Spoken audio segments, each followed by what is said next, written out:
Why do you keep attracting commitment-phobic men? Oof. If you have seen yourself, oh my gosh, this guy doesn't want to commit, or he says, I'm not ready for something serious. I have heard that so many times, you guys, you don't understand. And so I get it. And it feels like, what the fuck? And it's exhausting. And it is. And so let me tell you right now, it is not that you have bad luck. It's really not that at all. Or like even if you have a problem with your worth, it might not even be that.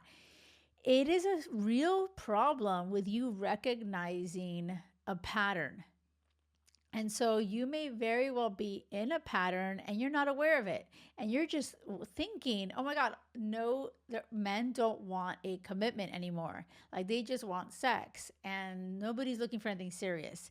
And that's not true at all. And I'm telling you, it is not.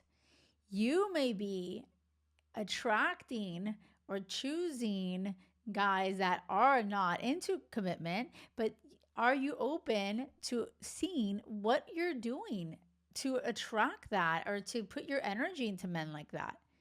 Okay, so I like this is right now a moment that's gonna get uncomfortable for sure. You're gonna be like, listen, what?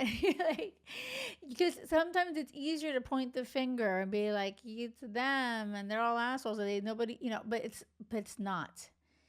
And so I found my person when I stopped pointing the finger and blaming it on men, and instead I was like, wait, I keep choosing men who say, I'm not ready. I don't want anything serious.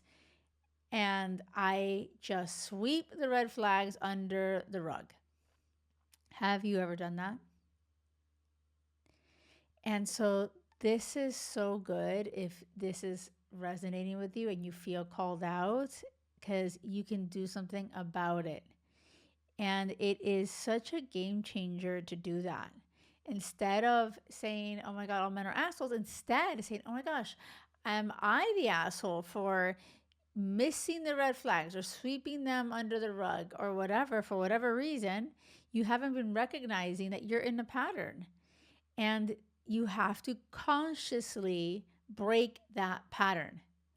And so like I'm going, to challenge you right now. Because, one of my clients, Chloe, for example, I've done this to many of my clients. We'll talk about anybody that is taking up any of their beautiful energy. Okay.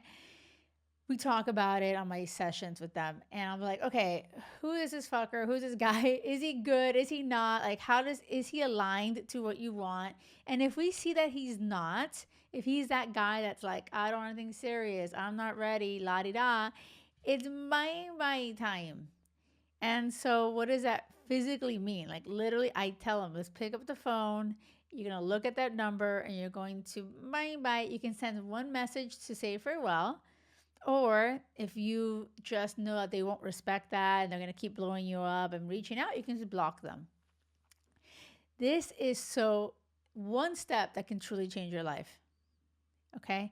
Look at your phone, grab your phone, and look who is taking up any of your mental space, your beautiful energy, and you already know that they are not into relationships. They don't want anything serious. You do want that, but they don't. They already told you.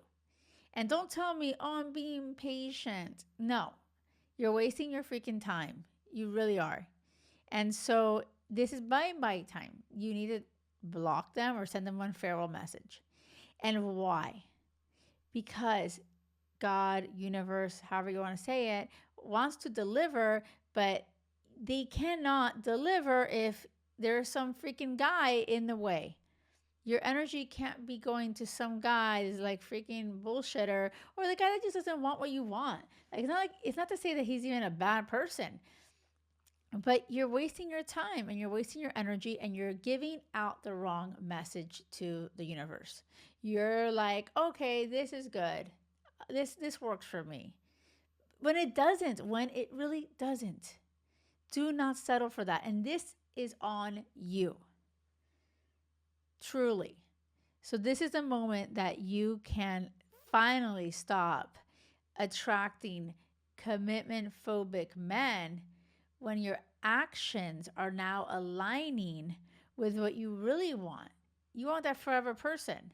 And so when someone comes into your space and is telling you, I don't want anything serious, bye bye, don't even bother. That one little act is going to leave space and create space for you to receive the right person who wants that forever with you. Let me know how this lands. I would love for you to leave me a review if this podcast is helping you.